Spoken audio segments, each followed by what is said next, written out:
Nós estamos reunidos em nome do Pai, do Filho e do Espírito Santo. Amém. Querido irmão, querida irmã, bom dia.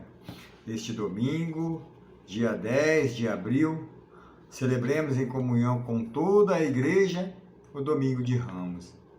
Chegamos então ao final dessa quaresma, a última semana, né? Que a gente possa abrir o nosso coração e já ir colocando nas nossas intenções, colocando o nosso coração diante da graça de Deus e pedindo já que Ele possa nos orientar nesta semana, a cada vez mais a estar junto de Ti. E o Evangelho da meditação de hoje está em Lucas, capítulo 23, de 1 a 49. O Senhor esteja conosco, Ele está no meio de nós. Proclamação do Evangelho de Jesus Cristo, segundo Lucas. Glória a vós, Senhor. Paixão de nosso Senhor Jesus Cristo, segundo Lucas. Naquele tempo, toda a multidão se levantou e levou Jesus a Pilatos. Começaram então a acusá-lo, dizendo: achamos este homem fazendo subversão entre o nosso povo, proibindo de pagar imposto a César e afirmando-se ele mesmo Cristo, o Rei. Pilatos o interrogou: tu és o Rei dos judeus? Jesus respondeu, declarando: tu o dizes. Então Pilatos disse ao sumo sacerdote e à multidão: não encontro neste homem nenhum crime. Ele, porém, insistiam: ele agita o povo, ensinando por toda a Judéia, desde a Galiléia, aonde começou até aqui. Quando ouviu isso, Pilatos perguntou: este homem é galileu? Ao saber que Jesus estava sob a autoridade de Herodes, Pilatos enviou a este, pois também Herodes estava em Jerusalém naqueles dias. Herodes ficou muito contente ao ver Jesus, pois havia muito tempo desejava vê-lo. Já ouviu falar a seu respeito e esperava vê-lo fazer alguns milagres. Ele interrogou e com muitas perguntas. Jesus, porém, nada lhe respondeu. O sumo sacerdote e os mestres da lei estavam presentes e o acusavam com insistência. Herodes, com seus soldados, tratou Jesus com desprezo, zombou dele, vestiu uma roupa vistosa e mandou-o de volta a Pilatos. Naquele dia, Herodes e Pilatos ficaram amigos um do outro, pois antes eram inimigos. Então Pilatos convocou o sumo sacerdote, os chefes e o povo e lhes disse: vós mesmo trouxeste este homem como se fosse um agitador do povo. Pois bem, já o interroguei diante de vós, e não encontrei nele nenhum dos crimes de que o acusam, nem Herodes, pois o mandou de volta para nós. Como podeis ver, nada fez para merecer a morte. Portanto, vou castigá-lo e soltarei. Toda a multidão começou a gritar: fora com ele, solta-nos Barrabás. Barrabás tinha sido preso por causa de uma revolta na cidade e por homicídio. Pilatos falou outra vez à multidão, pois queria libertar Jesus. Mas eles gritavam: crucifica-o, crucifica-o. E Pilatos falou pela terceira vez: que mal fez este homem? Não encontrei nele nenhum crime de que merece a morte. Portanto, vou castigá-lo e o soltarei. Eles, porém, continuavam a gritar com toda a força, pedindo que fosse crucificado. E a gritaria deles aumentava sempre mais. Então Pilatos decidiu que fosse feito o que eles pediam. Soltou o homem que eles queriam, aqueles que foram presos por revolta e homicídio, e entregou Jesus à vontade deles. Enquanto levavam Jesus, pegaram certo Simão de Cirene, que voltava do campo, e impuseram-lhe a cruz para carregá-la atrás de Jesus. Seguiam uma grande multidão do povo e de mulheres que batiam no peito e choravam por ele. Jesus, porém, voltou e disse: Filhos de Jerusalém, não choreis por mim, choreis por vós mesma e por vossos filhos, porque dias virão em que se dirá: felizes as mulheres que nunca tiveram filho, o ventre que nunca deram à luz e os seios que nunca amamentaram. Então começaram a pedir às montanhas: cai sobre nós, e as colinas, escondei-nos, porque se fazem assim com a árvore verde, o que não farão com a árvore seca. Levaram também outros 2 malfeitores para serem mortos, junto com Jesus. Quando chegou ao lugar chamado Calvário, ali crucificaram Jesus e os malfeitores, um à sua direita e o outro à sua esquerda. Jesus dizia: Pai, perdoa-lhes, eles não sabem o que fazem. Depois fizeram um sorteio repartindo entre si as roupas de Jesus. O povo permanecia lá olhando e até os chefes zombavam dele. A outros ele salvou. Salva-se a si mesmo, se de fato és o Cristo de Deus, o escolhido. Os soldados também caçoavam dele. Aproximavam-se, oferecendo-lhe vinagre, e disseram: Se és rei dos judeus, salva-te a ti mesmo. Acima dele havia um letreiro: Ele é o rei dos judeus. Um dos malfeitores crucificado e insultavam, dizendo: Tu não és o Cristo? Salva-te a ti mesmo e a nós. Mas o outro o repreendeu, dizendo: Nem sequer teme a Deus? Tu que zombas a mesma condenação? Para nós é justo, porque estamos recebendo o que merecemos. Mas ele não fez nada de mal. E acrescentou: Jesus, lembra-te de mim quando entrares no teu reinado. Jesus lhe respondeu: Em verdade eu te digo, ainda hoje estarás comigo no paraíso. Já era mais de meio-dia, e uma escuridão cobriu toda a terra até as 3 horas da tarde, pois o sol parou de brilhar. A cortina do santuário rasgou-se pelo meio, e Jesus deu um forte grito: Pai, em tuas mãos entrego o meu espírito. Dizendo isto, expirou.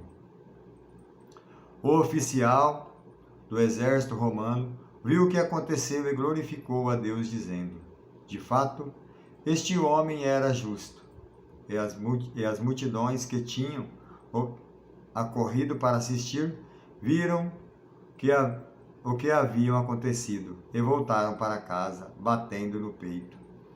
Todos os conhecidos de Jesus, bem como as mulheres que o acompanhavam desde a Galiléia, ficaram à distância, olhando estas coisas. Palavra da salvação, glória a vós, Senhor.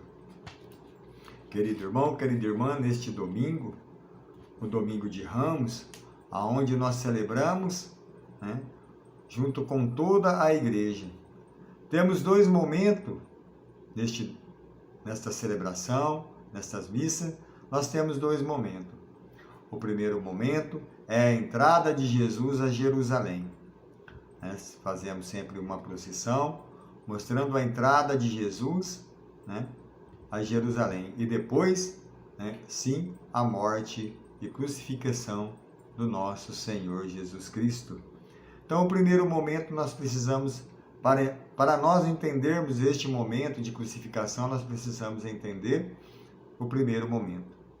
Este primeiro momento onde os hebreus, onde os judeus esperavam o Messias, esperavam o rei, este rei glorioso, esse rei que viria com sua carruagem e assim expulsaria os romanos e assim tornaria a terra de Jerusalém, essa terra novamente prometida.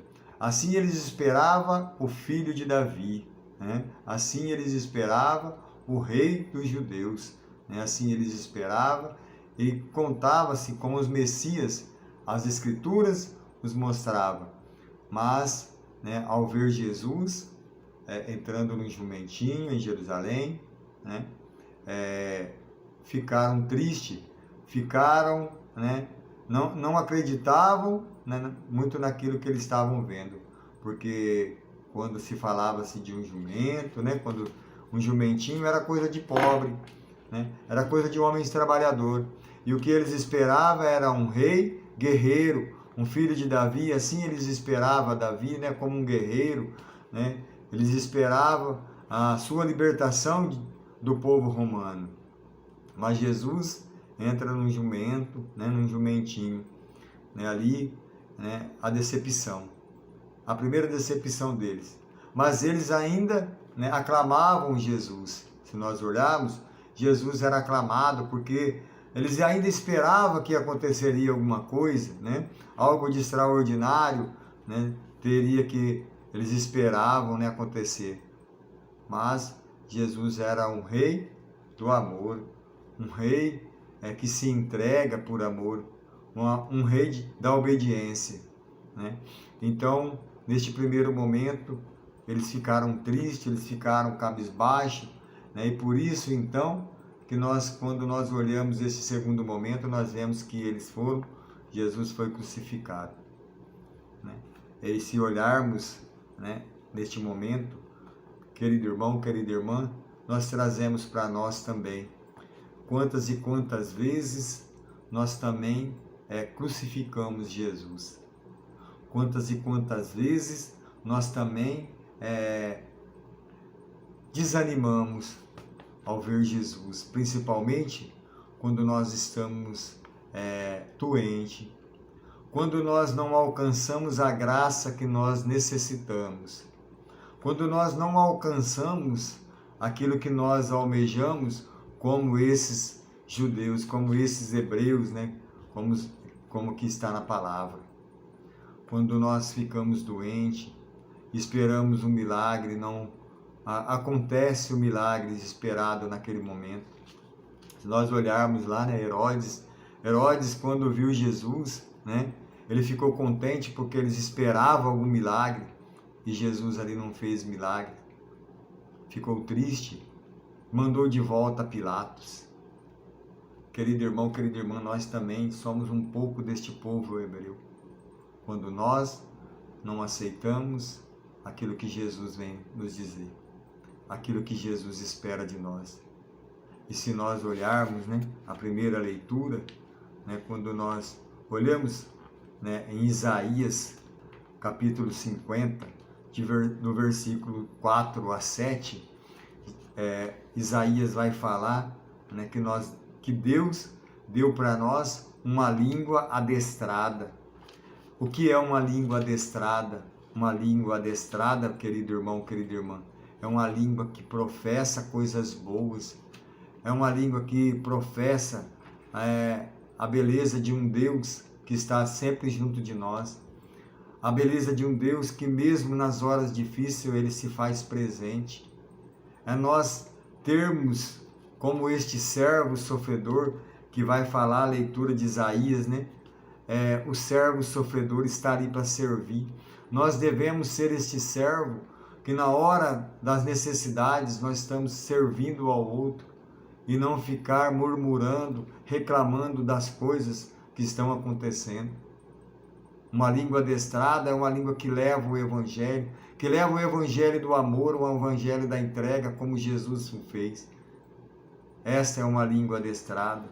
Se nós olharmos também, né, ali no capítulo 6 vai falar que o Senhor nos deu ouvidos e restituiu para voltarmos atrás. Ouvidos atentos a ouvir a palavra do Senhor. Quando nós estamos com ouvidos abertos a ouvir a palavra do Senhor, o nosso coração se arde, o nosso coração arde e nós podemos então a viver este evangelho. Querido irmão, querida irmã, que neste domingo de Ramos, que neste domingo, que neste início desta semana, que é uma semana para nós cristãos, aonde o Senhor vai nos mostrar o verdadeiro amor, que nós tenhamos a coragem de ser o servo, de abrir o nosso coração para o outro, de se entregar para o outro. que nós possamos, neste domingo, até o próximo domingo, onde Jesus, ali vai ser a ressurreição do Senhor.